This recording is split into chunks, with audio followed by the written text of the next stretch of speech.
This is a video presentation for the NetHope Communities of Practice project. This project was done in collaboration with the NetHope Solution Center and the University of Waterloo. The University of Waterloo team comprised of Muhammad, Reva, Aaron, Chad, Vatsal, Goli, Rachna, Alex, Karen, Shivpriya, and Christina. We start with the project need. The team was tasked with designing a handbook for community page owners. This handbook was supposed to act as an instruction guide for community page owners, showing them the best practices to manage their respective community pages. The project scope. This covers the areas that have been included inside the handbook. These areas being: what is a community of practice? Why is it important? What is the purpose or function of a community of practice? It also includes tips on how to identify and attract stakeholders for the community page, the importance of branding and how to attract sponsors. In great detail, the handbook also includes tips on how to navigate through the expression engine backend, which is a vital function of all community page owners. It shows how to create, edit, and publish blogs, case studies, forums, etc. The handbook also gives a list of key performance indicators that a community page owner can use to measure the performance of his or her community page. It covers the basic administration duties and tips on how to manage the life cycle of the community page. Project milestones. Throughout the project, the team identified certain milestones that were vital in the successful completion of the project. The first being creating a preliminary project management plan. This was done on June 2nd. This allowed the team to compile the knowledge it had on the topic and convey to the sponsors and the course instructor to show that the team is on track and receive constructive input that would help the team navigate through the remainder of the project. The next major milestone was the expression engine training session, which was done on June 3rd by Frederick Winsness. This training session was vital in learning the expression engine backend and how the backend would influence the front end of the community page that all its stakeholders would see. The next step involved creating a work breakdown structure. This was done on June 6th. This helped the team identify the major tasks involved in successfully completing the project and divided up the work between the members and created subgroups in order to successfully complete the tasks.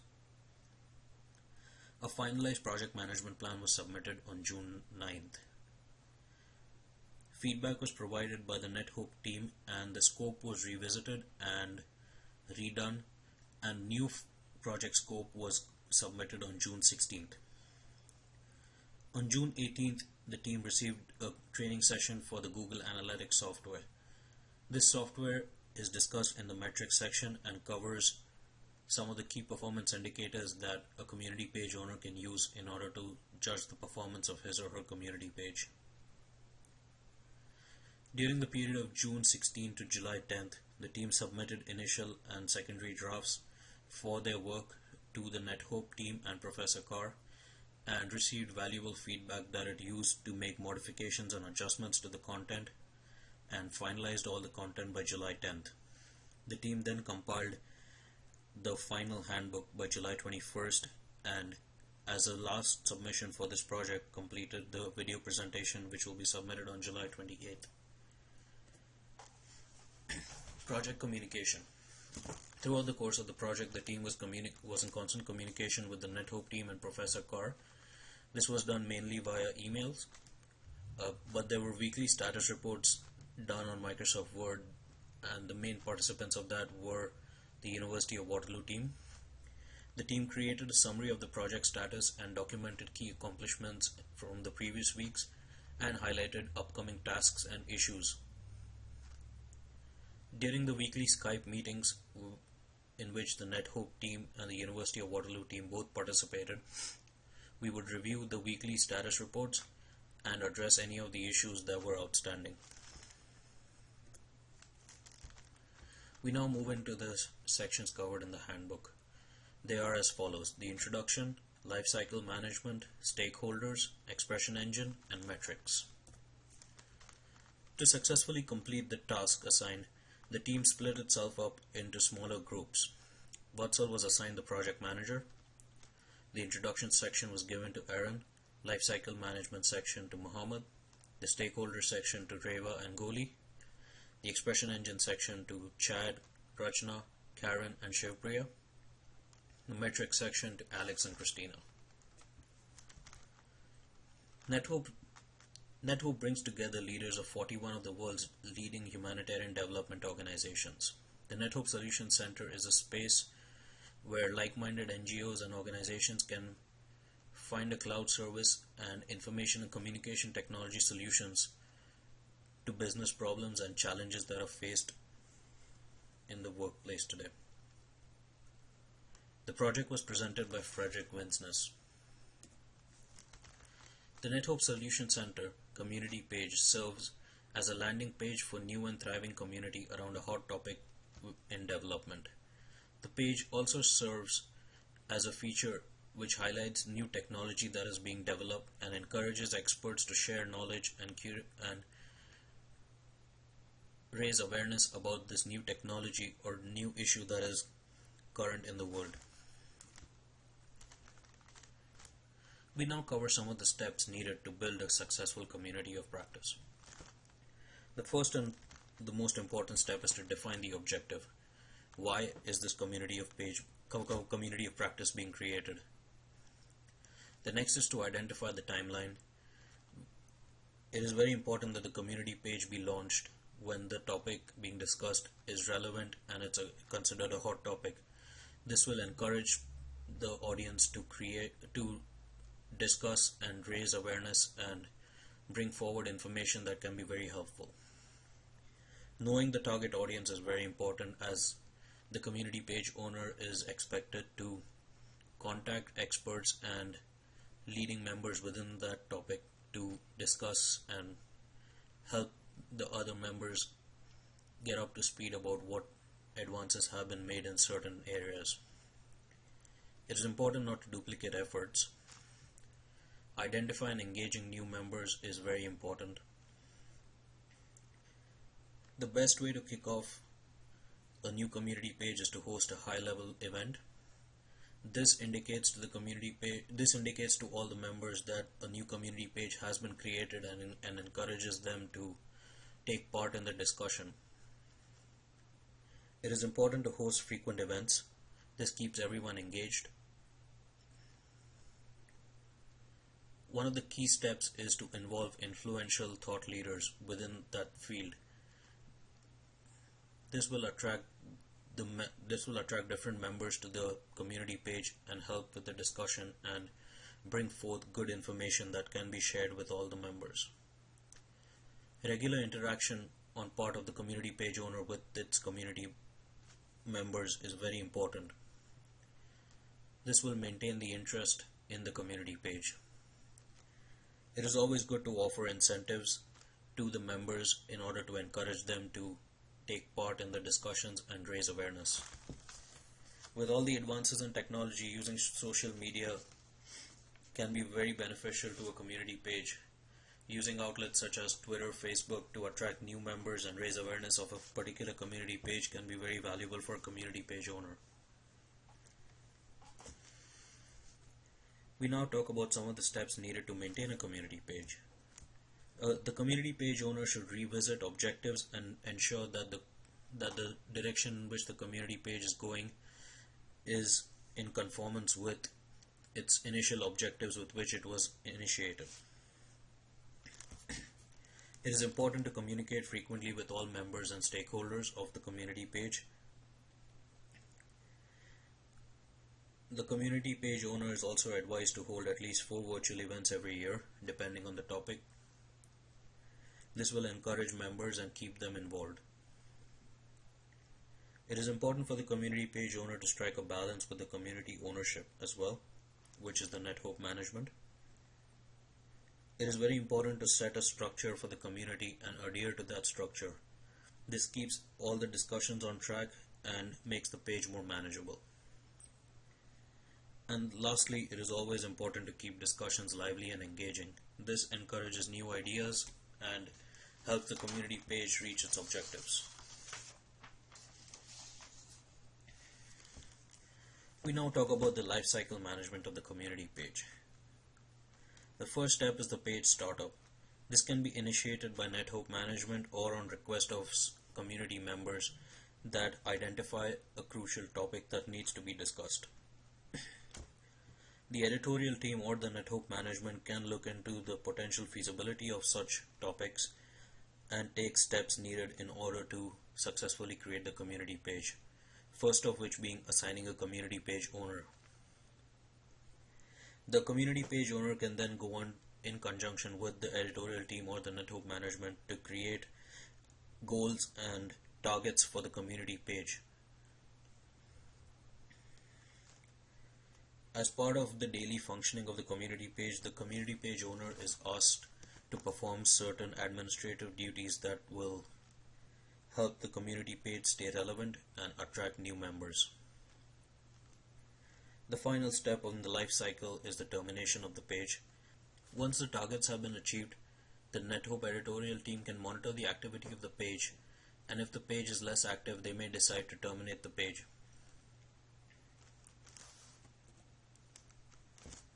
Some duties that the community page owner needs to do in order to maintain smooth functioning of a community page is establish goals, identify some key members, incorporate branding into the community page to attract new stakeholders and new members to the community page, have a good community page image, provide a good page overview, and deal with content management of the community page to ensure that only relevant material is posted on the page. This can be done with the coordination with the NetHope management and the editorial team. The community page owner is also expected to monitor the performance of the page, and if the performance of the page is poor, then he or she is also expected to improve the performance of the page by contacting new members or hosting events. And once the community page has achieved its targets, termination of the page is also a key responsibility of the community page owner, which can be done in conjunction with the NetHope editorial team. Stakeholders. A community page stakeholder is any individual or group who has vested interest in the outcome of the body of work. These individuals can be used to initiate discussions, and this can be done when they contribute useful information to the community page. A stakeholder can be anyone ranging from a sponsor, a vendor, someone who provides a solution, a user, a community page owner, NetHope staff and management, or anyone who has vested interest within the community page. Identifying stakeholders is a key task of the community page owner. There are two types of stakeholders, formal and informal stakeholders. Formal stakeholders cover community page owners or administrators, program professionals and technology professionals, solutions providers and innovators and vendors. Informal stakeholders or targeted audience can be a casual user, donor, a NetHope program director, or an independent expert within that field. Also, general public comes under the informal stakeholders.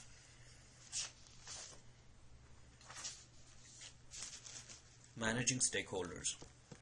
A community page owner should try to solve problems of significant stakeholders and the community page.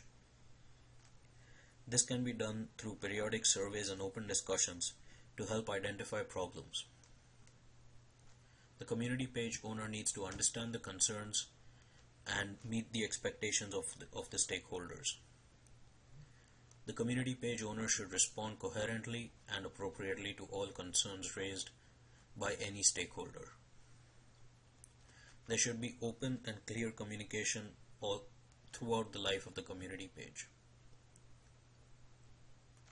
The community page owner should establish clear feedback processes that can help the community stakeholders communicate with the page owner and vice versa.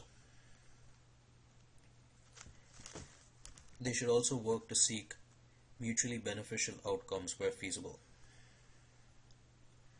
The community page owner should recognize, understand, and involve stakeholders in the process. Engagement should be done in a manner that fosters mutual respect and trust. We now cover the expression engine. The expression engine is a content management and publishing tool. The figure below displays the basic structure of the content integration, where different content such as case studies, blogs, webinars, including public and private data, are pulled over the expression engine and posted on the community page.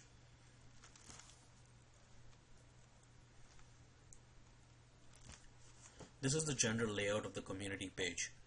When the community page owner logs in, he or she can see a content on the top left side of the window.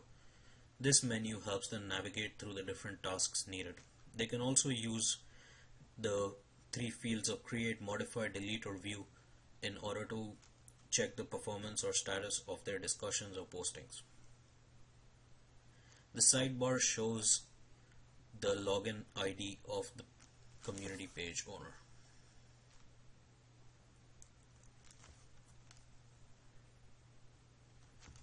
The content tab of the community of the expression engine would be the most used tab for the community page owner.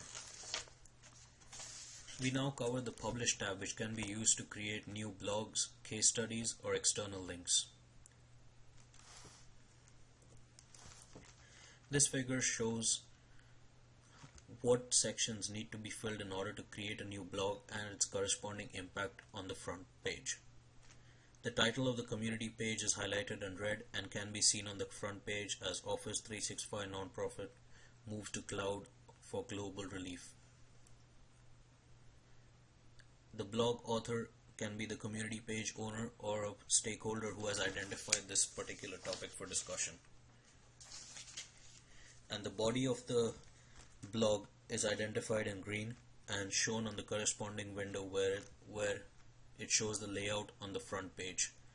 This is very valuable information for the community page owner, as they can see how inputting information in the back end affects the front end.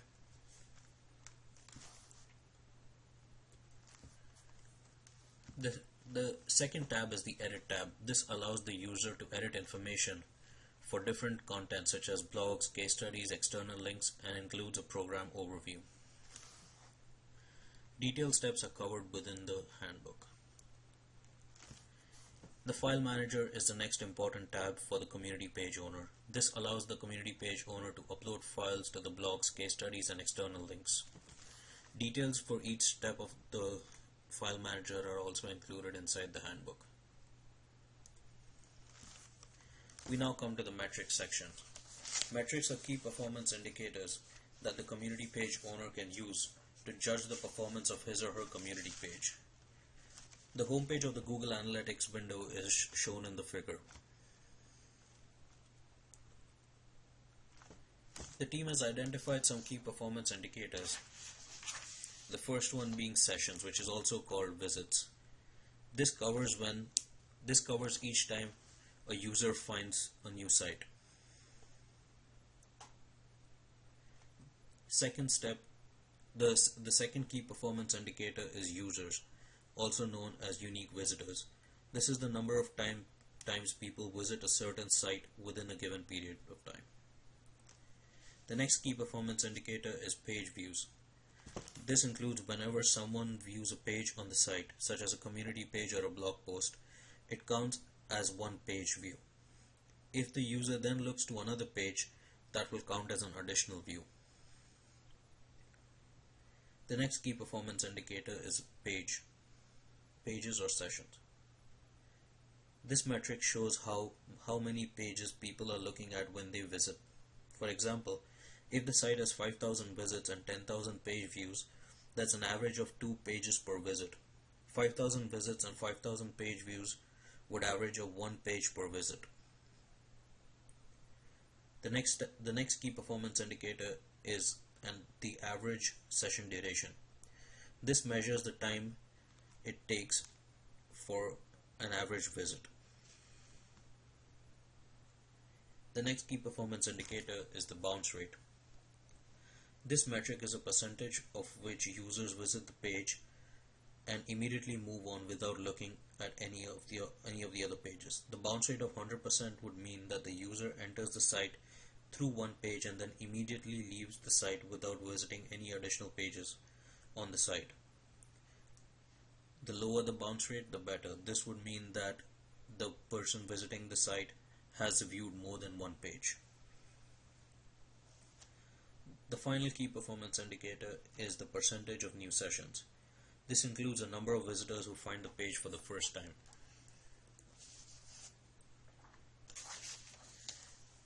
In general, a good bounce rate would be between 50 to 60%. If the community page owner sees a high bounce rate, then they need to consider reviewing the keyword or begin to use other keywords that can better attract stakeholders and audience members. Optimizing the page so that they correlate better with search terms that are popular on the site, or creating better titles or posting better images and discussions or descriptions for the content that is being displayed on their community page. The ideal average time for a community page is 3 minutes. However, time spent on other related content such as blogs, case studies, or webinars will vary depending on the length of the content.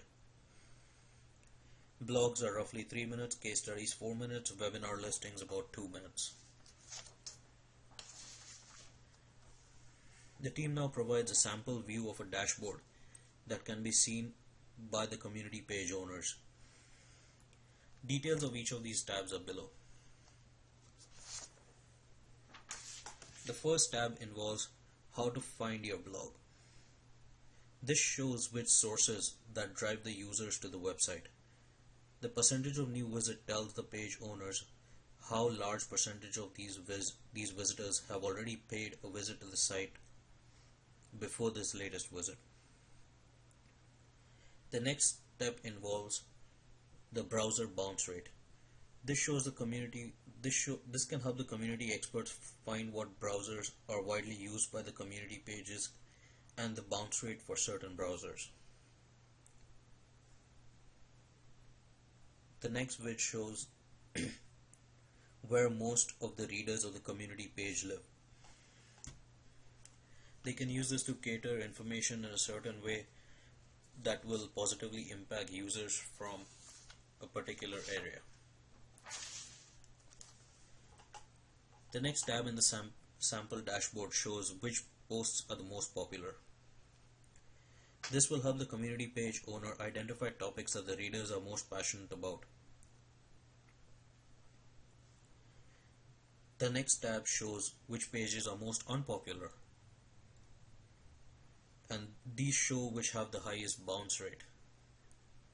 So this will tell the community page owners to steer clear of certain topics and certain pages and discussions.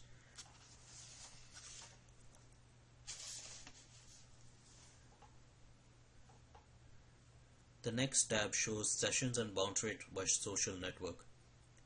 This tab can help the community experts to access effective social networks. From the screenshot, it can be seen that sessions from Twitter and Facebook are higher, while at the same time the bounce rate is also extremely high, which means that the users find attractive name in Twitter or Facebook while the content is not really that attractive. The next tab shows how much the visitors see during each session. From the bounce rate of the users who use mobile or tablets, the community page owners could tell how many people that leave the website viewing on the page they land at. If the bounce rate is far more than the average bounce rate of 70%, it probably means that the site design for the mobile or tablet scares the visitors away. Then the community page owners need to check how much the visitors can see. If the bounce rates are considerably higher on the mobile devices for small of small resolutions, then the website probably isn't displaying well on small screens. As a result, the community page owner should redesign the page to better suit viewing on mobiles or tablets. The last tab also shows directly how many users are viewing this on mobiles or tablets. If the number is relatively high, then the community page owner should cater to these members and create a page that is more friendly to be viewed on smaller screens. We finally go over the risk register that was identified by the team and their corresponding mitigation plans.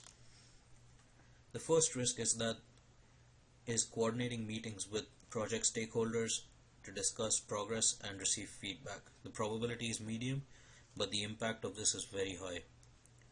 In order to avoid this, the team has determined the schedule of all the stakeholders in advance and clarifies the best ways to communicate stakeholders. This ensures that the team always gets in contact with the people they need to speak to. The second risk is that the handbook may not meet the requirements of the sponsor. The probability is medium while the impact is high. In order to mitigate this risk, communication between all stakeholders is very important, and the team has decided to clarify all questions before finalizing content. The third risk is that the project team fails to meet the deadlines with respect to the milestones or heavy workloads. The probability is low, but the impact is high. To avoid this, the team has determined the schedules of everyone involved, allowed for adequate contingency in terms of project planning, and will also provide proposals to reduce the workload without sacrificing on the quality of the work handed in. The fourth risk is that the organization and coordination tasks become problematic, leading to decreased productivity. The probability is low, and the impact is medium. Again, determining schedules and adhering to those schedules of all the stakeholders is very important. While splitting up the work, the project manager evaluated the strengths and weaknesses of all project members and assigned tasks in such a way that it would maximize productivity and avoid issues in planning. The final risk is that the project team may not receive controlled access to either the Google Analytics or the Expression Engine backend. The probability was low, but the impact was high. To avoid these problems, the team requested immediate access to all available resources from the NetHope team. Finally, in conclusion, the team would like to thank Professor Peter Carr, Frederick Winsness, Paige Deering, Emma Schwartz, and Soma Ghoshal. Without your feedback and help, this project would not have been possible. Thank you.